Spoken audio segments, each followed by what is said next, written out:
Portugal realmente pode ter sido até a melhor corrida. Foi tudo perfeito. Eu larguei mal, né? Aí eu vim recuperando e eu sentia que a gente estava no limite. Falei, nossa, o risco tá alto.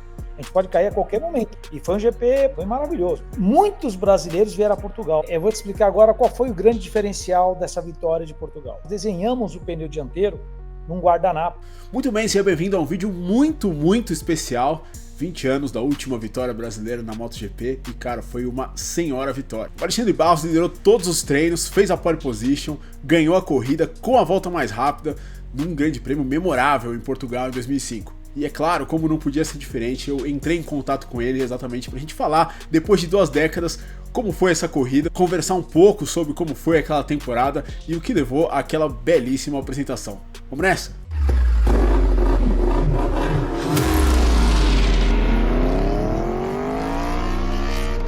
Mas é claro, antes da gente ir para a entrevista, não se esqueça de se inscrever aqui no canal, não se esqueça de dar like nesse vídeo e não se esqueça de considerar ser um membro como essas pessoas aqui embaixo. Muito obrigado a todos vocês e é isso, vamos de Portugal 2005. O Alexandre Barros aqui comigo, 20 anos de Portugal 2005, nem parece, eu estava lembrando ontem aqui antes, fazendo as últimas anotações aqui para conversar contigo sobre essa corrida. Assim, sem entregar tudo, se desse para resumir esse GP, esse momento de Estoril 2005, em poucas palavras, como seria? Bom, primeiramente, obrigado, Gabriel, por uma vez estar aqui participando com você, tá? Eu que agradeço. É um prazer, você é um cara que é extremamente culto em cima da história do motociclismo, né? Sabe de tudo, né? Até mais do Obrigado. que eu não lembro das coisas, você me avisa. O que eu posso resumir em uma palavra que foi um strike. Por que strike, eu diria? Porque foi a primeira vez que eu consegui ser primeiro em todos os treinos, com volta rápida, pole e vitória. Assim, são poucos pilotos que conseguiram essa façanha, né? Foi um final de semana perfeito, a gente fala, porque deu tudo certo. A gente liderou todos os treinos livres da pole, do warm-up, corrida, volta rápida, tudo isso. Só não deu para bater o recorde da pista porque chuviscou. Infelizmente, é aquele chuvisco que quebrou, ficou muito pouco perto do recorde da pista, daria para quebrar, mas infelizmente as condições climáticas, né? Ficou aquela chove, não molha, né? E aí, sim. Mas conseguiu uma volta rápida, sim, mas foi um final de semana perfeito, cara, strike. Oh, fantástico. E aquela temporada, né? Aquela foi a segunda corrida da temporada, você tinha saído aí de dois times de fábrica nos anos anteriores. Como é que estava você para aquela temporada? Como é que você começou? Como é que era o teu foco ali para aquele ano? Então, quando você volta para uma equipe satélite, é lógico que eu sabia, você sabe das limitações que tem entre equipe satélite e equipe oficial. Eu vou te explicar agora qual foi o grande diferencial dessa vitória de Portugal. A Michelin chegou com um plano de testar pneus dianteiros. Isso é uma coisa que nenhum piloto gosta de testar. Ela queria desenvolver os pneus dianteiros para melhorar, porque realmente o pneu dianteiro da Michelin estava por debaixo da Bridgestone na época e precisava evolucionar.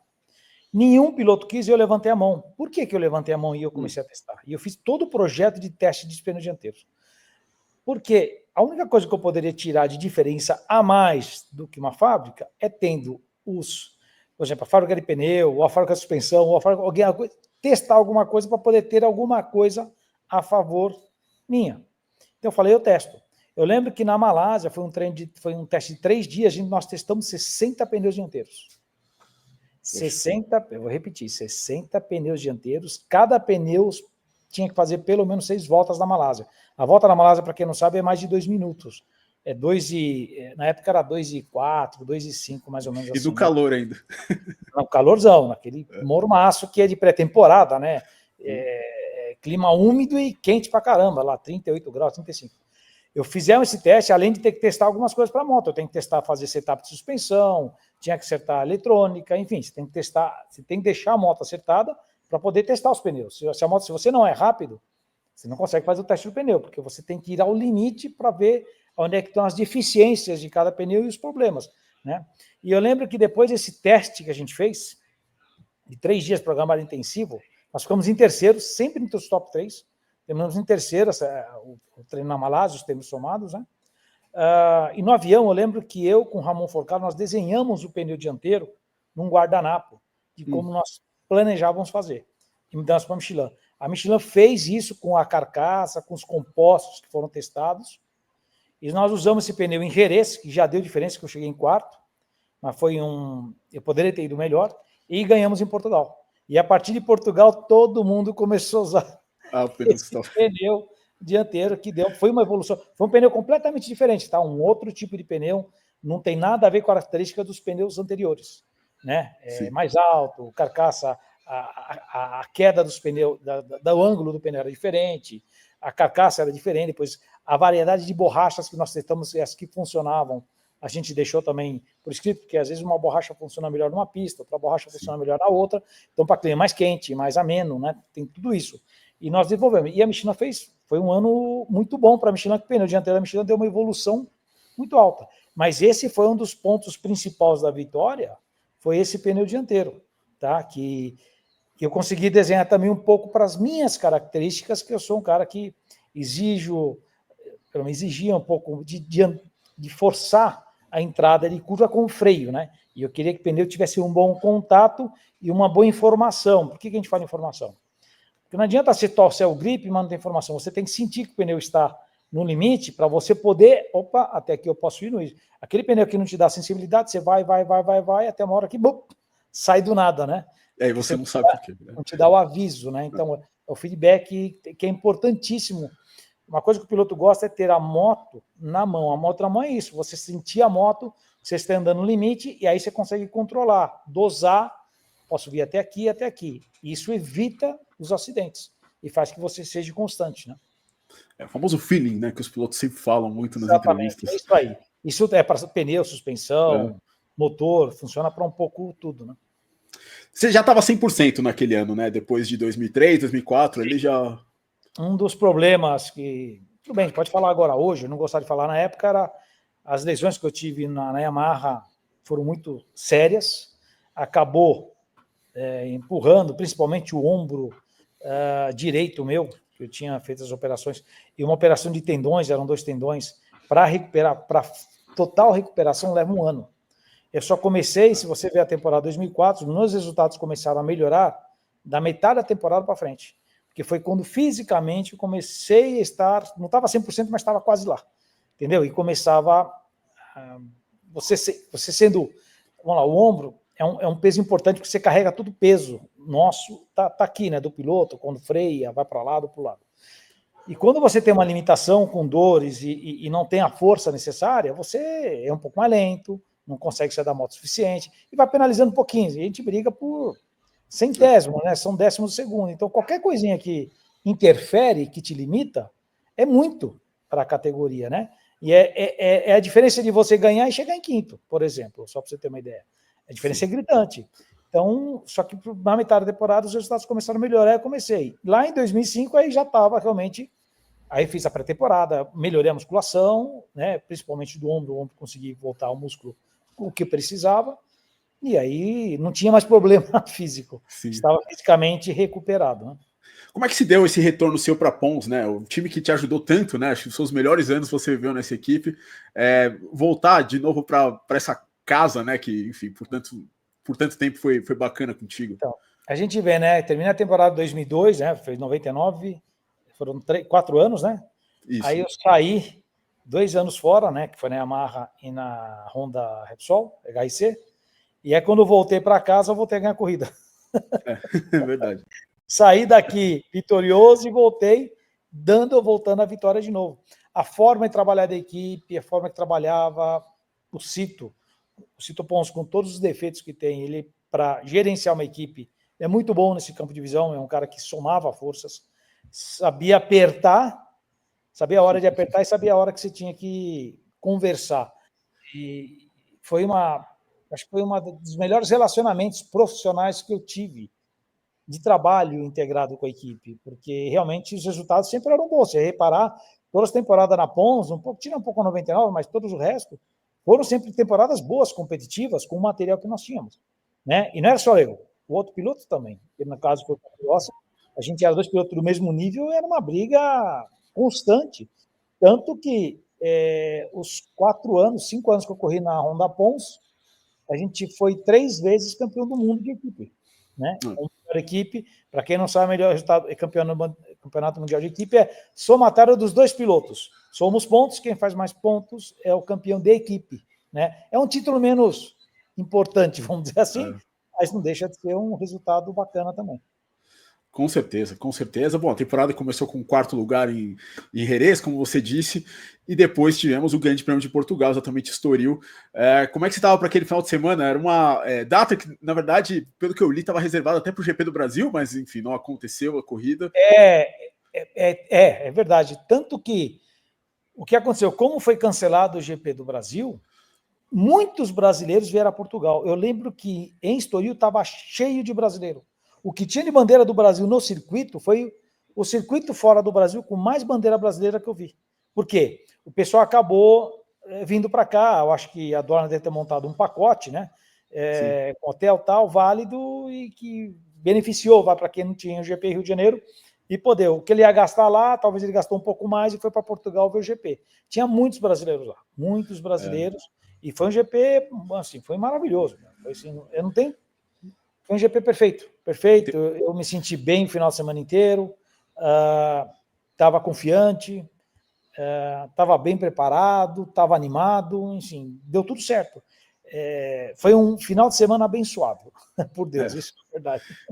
Tem uma foto muito legal sua no grid, que você tá na pole position e tem uma faixa sua ali do lado, né, com a galera com a bandeira do Brasil. Realmente parece uma corrida no Brasil, né? Não parece uma corrida em outro país. Brasileiros, era incrível.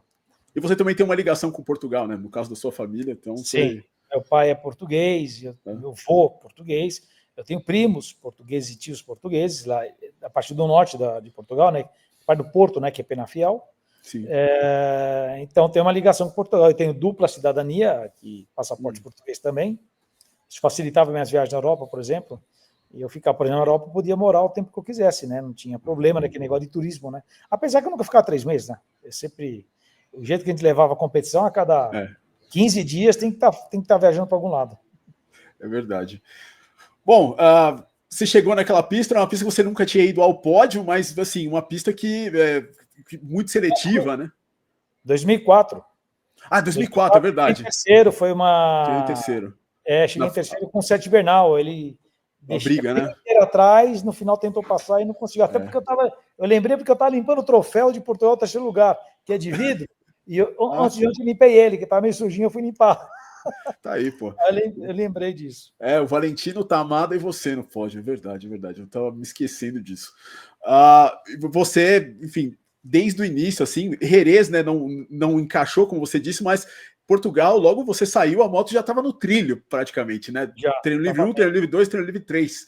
A confiança estava grande, Gabriel, porque poderia ter sido melhor em Jerez. Não foi. Aí, bom, para de desculpa e vamos fazer o resultado. É isso, a verdade é essa. Foi lá em Portugal, a gente conseguiu tirar, a gente entendeu qual foi a falha e os probleminhas, que eram pequenos. É aquilo que eu falo, né? Aquela diferença pequena faz você chegar em quinto ou vai ganhar a corrida. E foi isso que aconteceu lá em Portugal. Então a gente já chegou em Portugal, a confiança está muito grande por todo o trabalho que a gente tinha feito pré-temporada. Aí o que acontece? Por ser moto satélite e moto oficial, no início você consegue ter a moto mais ou menos pareada, mas conforme vai passando a temporada, vai chegando peças de teste e as motos oficiais vão ganhando espaço relacionado às motos satélite. E aí chega no meio da temporada, já começa a ser mais difícil de você fazer frente. Sempre dá. Mas a distância começa a aumentar, né? Técnica. E foi uma questão de setup isso? Ou foi uma questão técnica? Setup? Por setup. Mas é aquela diferencinha pequena que faz isso. Às vezes 2 cliques num lugar e resolvido, entendeu? 3 décimos por volta no fim da corrida. E que faz uma diferença gritante, né? E, bom, classificação, teve, em 2005 foi o primeiro ano que teve a classificação única à tarde, né, e tinha sempre os pneus de classificação, né. Tinha. Como é que era botar esse pneu e fazer a volta? Porque os caras baixavam 2 segundos, né, era uma coisa impressionante. Normalmente só o pneu traseiro era de 8 décimos a 1 segundo e 2. Com o dianteiro e o traseiro, alguns pilotos conseguiam 2 segundos. Eu nunca fui um cara de pole position, tá? Você pode reparar que eu tenho muito pouca pole para a quantidade de corrida que eu fiz. Muitas pouca pole position. Eu sempre fui um cara que... como não tinha esse... Porque assim, eu não conseguia ter aquela volta sprint que depois não consigo fazer. Sim. Não. Se eu faço a volta sprint, eu vou conseguir fazer ela na corrida também. Essa era a minha diferença. Então, se eu me classificasse bem, coitado, assim, os caras estavam encardidos na corrida, porque eu ia fazer aquelas voltas. Se eu me classificar na primeira fila, putz, aí eu estava tranquilo, porque eu sei que o meu pace era ali. Isso, e as pessoas que me conheciam sabiam disso. Falou, putz, se o Alex se classificar bem, para a corrida vai ser chato. Falei com a gente. Um dos grandes pontos que eu tinha de qualidade de piloto, além da frenagem, é que eu era um cara muito constante. Eu sempre fui um piloto que conseguia manter uma boa constância na corrida, principalmente na parte final. Que eu sempre trabalhei na motocicleta visando para a corrida, principalmente a parte final, que é decisiva. Porque quando está tudo novo, é mais fácil a moto funcionar bem.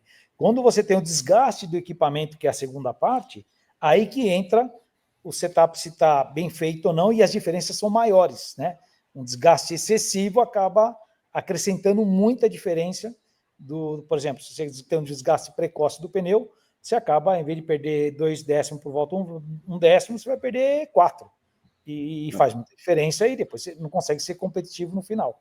Então, esse sempre foi o meu perfil de trabalho, entendeu? Por isso, quando eu fiz a pole, eu falei, tem tudo para dar certo. A corrida foi muito atípica, final de semana foi sem chuva, e chegou no domingo, tempo nublado, parecia que ia chover, não choveu, e acho que não sei se era o primeiro ano ou o segundo ano, que tinham decidido fazer a corrida flag to flag, que seria? Foi o primeiro, Foi o primeiro ano, né? Então, primeiro ano da corrida que não para com chuva, porque até então se parava, bandeira vermelha, trocar os pneus, hoje o regulamento se mantém igual.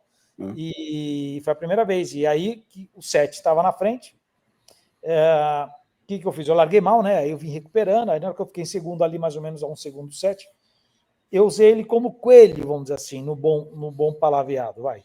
Por quê? Se ele entrava, na primeira parte da pista, estava onde estava a chuva, estava um pouco mais intensa a garoa. E a segunda parte não. E ali que tinha que tomar mais cuidado. E teve uma hora que apertou um pouco mais a chuva, o suficiente para começar a ter perda de aderência.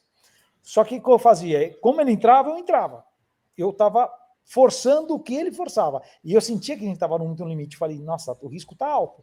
A gente pode cair a qualquer momento, porque estava muito no fio da navalha. Aí aconteceu dele cair. Quando ele caiu, aí o que eu fiz? A gente conseguiu abrir uma boa diferença com o Valentino, acho que era 7 segundos aproximadamente. Eu gerenciei essa diferença. Então a primeira parte da pista estava bastante mais úmida, vamos dizer assim, e a segunda parte estava seca. Então eu forçava a moto na parte seca e dava aquela maneirada de gerenciamento, porque eu não precisava tomar risco. O Valentino veio tirando, mas veio tirando e eu gerenciando a diferença, sabe? Não que eu estava perdendo, não. Eu vim gerenciando para não fazer besteira, sabe? Assim, vou para terminar a corrida agora, porque não tem necessidade de se expor, né? Exatamente.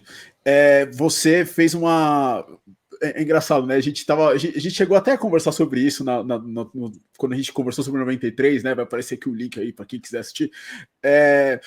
Você, na Holanda, em 92... Você teve você também não estava chovendo, mas você teve 2 alvos na sua frente. Carreira. Então.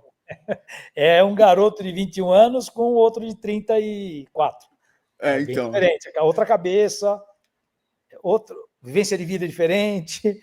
Ali foi o meu primeiro pódio. Você está falando? Posso falar? Pode. Foi o meu primeiro pódio da minha vida e eu estava extremamente muito bravo, muito. Eu perdi uma corrida. Não é que eu fiz o pódio, eu me sentia derrotado no pódio porque eu perdi a corrida. Perdi por culpa minha. Provavelmente por culpa minha.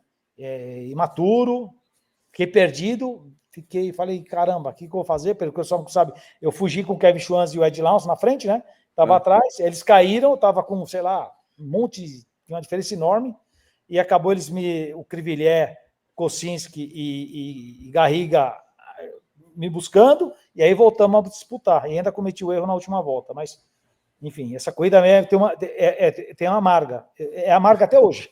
Porque, assim, era vitória. Sim. Porque normalmente você fala assim, pô, conquistei um pódio. Não, a minha sensação era, perdi a corrida. Em terceiro eu estava sentindo derrota. Mostra essa evolução, né? No caso, teve a chuva, né? Teve outros pilotos que caíram, não só o Seth Bernal, né? O Colin Edwards caiu, o John Hopkins caiu, outros pilotos. O seu companheiro de equipe, Troy Bayliss, caiu, inclusive, naquela corrida. Você sabe mais que eu não lembro. Então, que eu assisti de novo a corrida também, né? Não é assim também, né? Mas, e aí, enfim, você foi... Não ter esse alvo na frente é sempre complicado para o piloto, né, principalmente numa condição como essa, e você mesmo assim conseguiu administrar legal a diferença, até que chegou na última volta, e nas últimas voltas estava muito molhado aquele primeiro setor da pista, e aí até que você comete ali na última volta o único deslize daquele final de semana, que é aquela linha branca ali chegando para a curva 3, né? Tocou um pouquinho, Assim, mas, Gabriel, tenta entender, não é que eu estava perdendo, eu estava gerenciando a diferença. Se fosse necessário, eu forçaria. Eu tinha condições de forçar, mas era desnecessário para cometer um erro. Como estava perigoso, o que eu fazia? Eu ia com cautela na primeira parte molhada e acelerava forte. Tanto que o tempo que ele tirava é só na primeira parte da pista. Na segunda parte ele perdia um pouco. E eu perdia na segunda parte eu tirava e na primeira parte ele ganhava. Por quê? Porque justamente eu estava indo com cautela no lugar que era mais arriscado. Então foi um gerenciamento, eu vi a diferença, vi que ele vinha tirando. E aí ele chegou no final, nas últimas voltas, na verdade não estava com 2, eu estava com 4,5. E aí na última volta eu fui tranquilo, entendeu? Sim, foi pensado. Deu 2,7 na linha de chegada, mas você veio metade da reta empinando a moto. 4 segundos e pouco. Então eu perdi 3 segundos nessas últimas voltas da corrida, se ela faltava acho que 15 voltas para terminar a corrida, mais ou menos, 10, 15. E eu vim gerenciando, eu não vim fazer nada para não fazer besteira, né? Exatamente, né? Mas porque essa corrida eu me lembro que essa sua tocadinha tava na onboard na hora que você dá aquela tocadinha na linha branca e deu para ver que deu uma balançada assim, sabe? Você fica meio... para dar emoção. Assim, né? Essa aí quase parou o coração de todo mundo.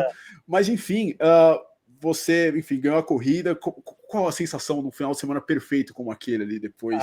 É indescritível, porque depois de ter passado 2 anos com dificuldade, né, vamos dizer assim, 2013 foi um ano muito difícil para mim, que eu corri todas as corridas machucado, foi um ano muito difícil, muito difícil. É muito difícil também para a cabeça, né, você está sempre limitado, com condições, dores e dores e dores e dores, e 2004 sendo um ano de recuperação, vamos dizer assim, fisicamente, que não tinha o que fazer, não era questão de fazer mais fisioterapia ou nada, é o tendão para recuperar, ele tem que ter o tempo dele, não é que nem osso, músculo, tem que respeitar, não adianta, senão você acaba se lesionando mais. E saindo de 2 equipes oficiais, como você fala, né? Eu saí de uma equipe satélite, fui para a equipe oficial, tive esse problema todo, passei todo esse AUE e voltando para a equipe satélite, voltando a ganhar. Então, assim, tô aí, ainda sou competitivo e tal, né? Poderia ter feito mais coisas durante o ano. Sinto muito o resultado de Laguna Seca, por exemplo, é uma corrida que, na pior hipótese, ia terminar em segundo, na pior hipótese. Sim. E o Melandro acabou me jogando e tal, assim, foi a corrida que o Nick, acho que foi a primeira vitória do Nick, se eu não me engano. Foi.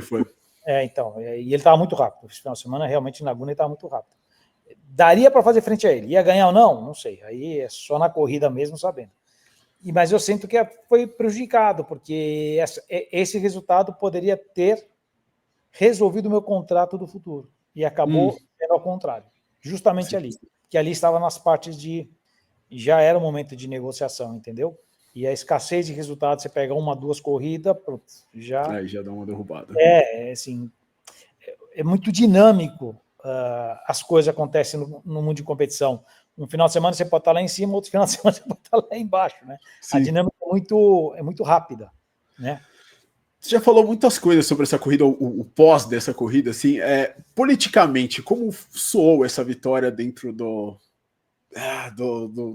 mundo ali? Porque não era sempre que uma satélite podia andar na frente de uma de fábrica. Então, sempre teve, por exemplo, eu vou te falar, desse mesmo ano, em Catar, quando a gente correu em Catar, acho que foi o primeiro ano que a gente correu em Catar. Segundo, né? Catar é uma pista que o pneu dianteiro é extremamente importante, até mais importante, tão importante como o traseiro, porque o desgaste, a forma que você entra nas curvas, é muito tempo para entrar na curva, então você tem muito tempo de frenagem em ângulo e o pneu precisa estar bem apoiado. E fora que Catar não aparece na televisão, mas tem uma faixa aí de mais ou menos 1,5 m, 2 m. Quando você sai fora, é terra, não dá para ver mais assim, porque não tem atividade, e a terra impregna. Não é questão de passar caminhão, tem que emborrachar mesmo. Então, quando você sai fora do traçado, escorrega pra caramba no Qatar. O que acontecia? Eu fiz todo aquele trabalho com a Michelin, acertamos o pneu, e eu estava sendo competitivo, eu não poderia ser... Vamos falar um pouquinho assim. Como é que um cara que está na equipe oficial vai para a equipe satélite e ganha? E volta a ser competitivo e na equipe oficial ele não é? Tem alguma coisa... Não bate, né? E aí, eu lembro que em Qatar, o meu pneu, eu freava a moto na reta e travava a roda dianteira. É como se fosse chuva. Nossa. Então, assim, eu falei, meu, aí vocês estão de... Tanto que eu terminei lá atrás. Por quê? Porque não é mesmo pneu. Não, exatamente. Exatamente. Então, assim, tem coisas que acontecem que eu não acredito em coincidência, tá, Gabriel? Eu acho que as coisas acontecem sempre por um propósito na vida. Sim. E como eu estava vindo numa que precisava do resultado, não sei o quê, foi tirado de mim. Foi tirado para quê? Para dar espaço às equipes oficiais. E eu me senti meio que traído, vamos dizer assim, né? Eu falei, mas não pode fazer isso, porque no final você expõe a pele a risco, porque você está lá, você quer ganhar. E mesmo que se você ande em 10º, você não quer chegar nessa posição e você se esforça até mais do que está andando lá na frente, porque você não assume o resultado. Fala, não, tem que ser melhor que isso. Só que o material que você tem em mão naquele momento não te permite ser mais rápido que aquilo. E acaba, quando você não aceita, você vai a mais e o que acontece? Cai. Isso pode machucar, pode gerar um monte de coisa, entendeu? Então, assim, é um problema, você risca literalmente a pele, né? Pois é. Mas assim, voltando a falar de Estoril, você, uma vez a gente conversou, você falou, Assen 2002 foi a tua melhor corrida. Onde você coloca Estoril 2005? Você foi Assen 2002 com o equipamento melhor, talvez? Então, assim, eu ponho Monteg. Sim. É que Portugal realmente pode ter sido até a melhor corrida. Sim. Porque foi tudo perfeito. Dificilmente você consegue... Acho que são poucos, depois você pode levantar até isso, mas acho que são poucos pilotos na história que conseguem fazer um final de semana assim, acho que são poucos, não é normal, né? É uma coisa normal. Acho que o Mark Marques já fez mais de uma vez. O Mark Marques já fez, né? Já fez mais de uma vez, com certeza. O Dohan deve ter feito também. Pilotos assim que foram bem, Reining. Nossa, deve ter alguns pilotos assim. Schwanz, não sei. Teria que ver historicamente, Valentino, enfim. Mas esses são para poucos, cara. Assim, é raro que isso aconteça, né? É assim, é fácil quando você tem uma moto muito mais forte, muito mais rápida, uma diferenciação técnica. Você tem equipamento tão bom que você anda... Tem pilotos que conseguiram essa façanha mas com essa diferença. Quando você tem um equipamento igual, que é o mais difícil, que é tirar isso realmente no braço, né? Sim, bem mais complicado. Uma corrida que inspirou, né? Inclusive o Miguel Oliveira, né? O Miguel Oliveira sempre tem uma foto dele pequenininho, né? E você, exatamente em Portugal, ele indo pedir autógrafo, né? Você com Mas eu já conhecia ele desde 2004, porque o que acontece em Portugal, tinha a categoria da Metra Kit, que eram as motinhos de 75, né? As motos de aro 12, e tinha a corrida dos pilotos portugueses nessa categoria. E eu ia lá. E a corrida era no sábado. E o Miguel ganhou. O Miguel ganhou essa corrida dessa garotada. Então eu estava lá. Eu fui lavar ele, eu conheci o pai dele, conheci ele. Ele tinha acho que 11, 12 anos de idade, mais ou menos. Então. Bem bacana. Muito legal. Bom, a corrida seguinte, você inclusive fez a volta mais rápida da corrida, foi na China, na chuva. É uma corrida que você... Não. Foi, que eu caí, inclusive, nos treinos e estava com costela machucada.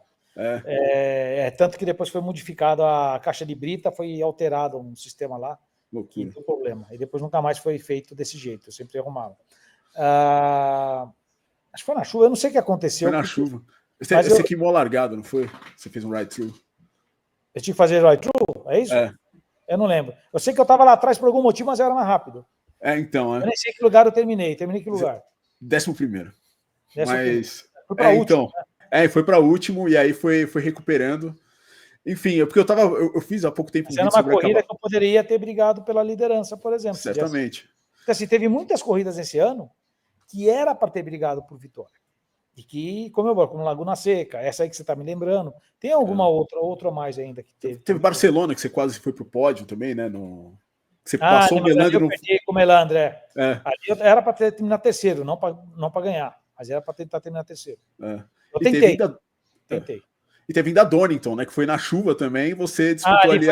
Zero do capacete. Essa aí. Embaçou? Eu não enxergava nada. Tava sem nada. enxergar nada.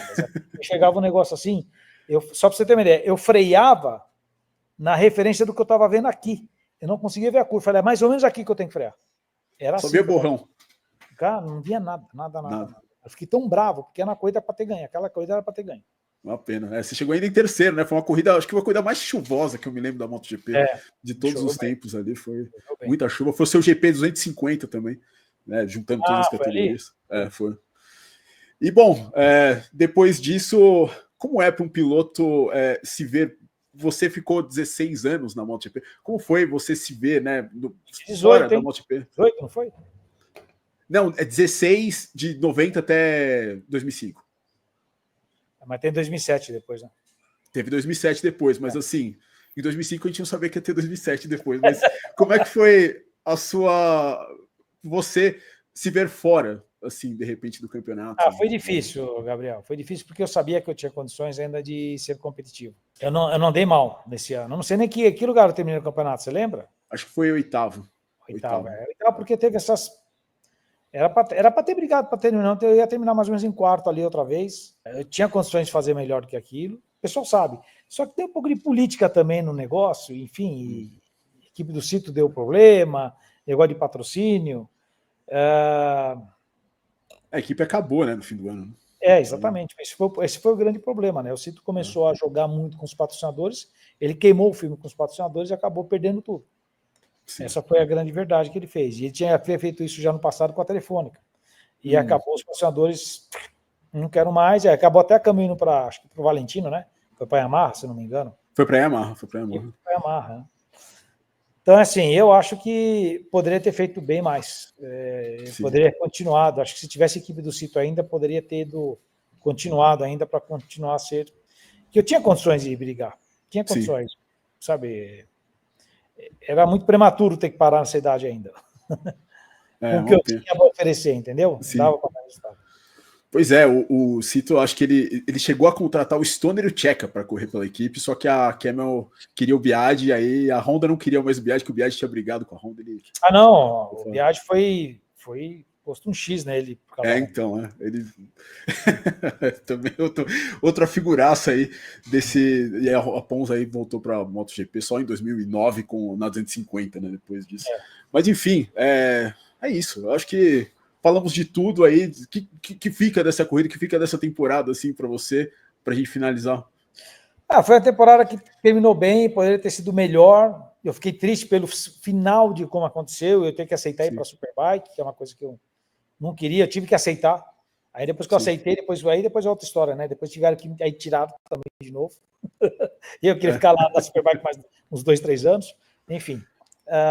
Mas foi um ano assim que a vitória em Portugal, lógico, foi fantástica, foi logo no início, mas poderia ter tido mais bons resultados, como o Donington, como o Laguna Seca, como outros GPs.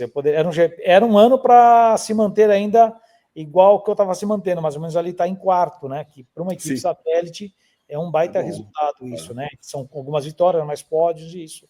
Porque é muito difícil você ser campeão do mundo de equipe satélite, tirando o caso do Martin, né? Que aconteceu ano passado, que foi uma coincidência de várias coisas, mas é muito difícil que isso aconteça, né? Sendo equipe satélite. Pois é. É muito complicado, mas enfim, você mesmo assim venceu, enfim, fez história em equipe satélites nessa época da MotoGP. Alexandre, muito obrigado aí pelo seu tempo. Muito obrigado mais uma vez por estar aqui com a gente. E é isso aí. Um abraço. Um abraço. Pois é, essa foi a entrevista. Conta pra mim aqui nos comentários o que você mais gostou de saber. Foram de fato revelações bem bacanas aí sobre aquela temporada, vários insights do Alexandre. Enfim, por esse vídeo é isso. Eu espero que você tenha gostado da entrevista. Considere o like, considere se inscrever no canal para mais conteúdos como esse. A gente se vê na próxima. Um abraço. Valeu.